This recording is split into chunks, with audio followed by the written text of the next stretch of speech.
अस्सलाम वालेकुम, मैं हूं सबा भट्टी और आप देख रहे हैं MAT20 न्यूज HD। आइए नजर डालते हैं आज की अहम खबर पर।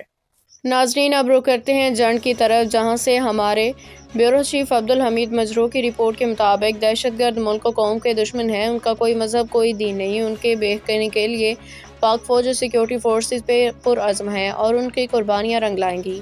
ये मुल्क अमन का गहवारा बनेगा। पाक फौज आर्मी चीफ सैयद आसिम मुनीर की क़ियादत में ख्वारिज को वासिल जहन्नुम करने के लिए अपनी जानें कुर्बान कर रही है। कौम उनको सलाम पेश करती है। कोयटा जाफर एक्सप्रेस, नौशकी और दीगर दहशतगर्दाना कार्रवाइयाँ काबिल मज़म्मत। इन ख्यालात का इजहार सीनियर सहाफ़ी और कॉलम अल्ताफ़ ताहिर ने मीडिया से गुफ्तगू करते हुए किया। उन्होंने कहा कि दुनिया का कोई मज़हब दहशत गर्दी की इजाज़त नहीं देता। इस्लाम तो अमन का दीन है, सलामती का मज़हब है और एक इंसान के कत्ल को पूरी इंसानियत का कत्ल करार देता है। दहशत गर्दों का सिफाया करके ही अमन कायम हो सकता है।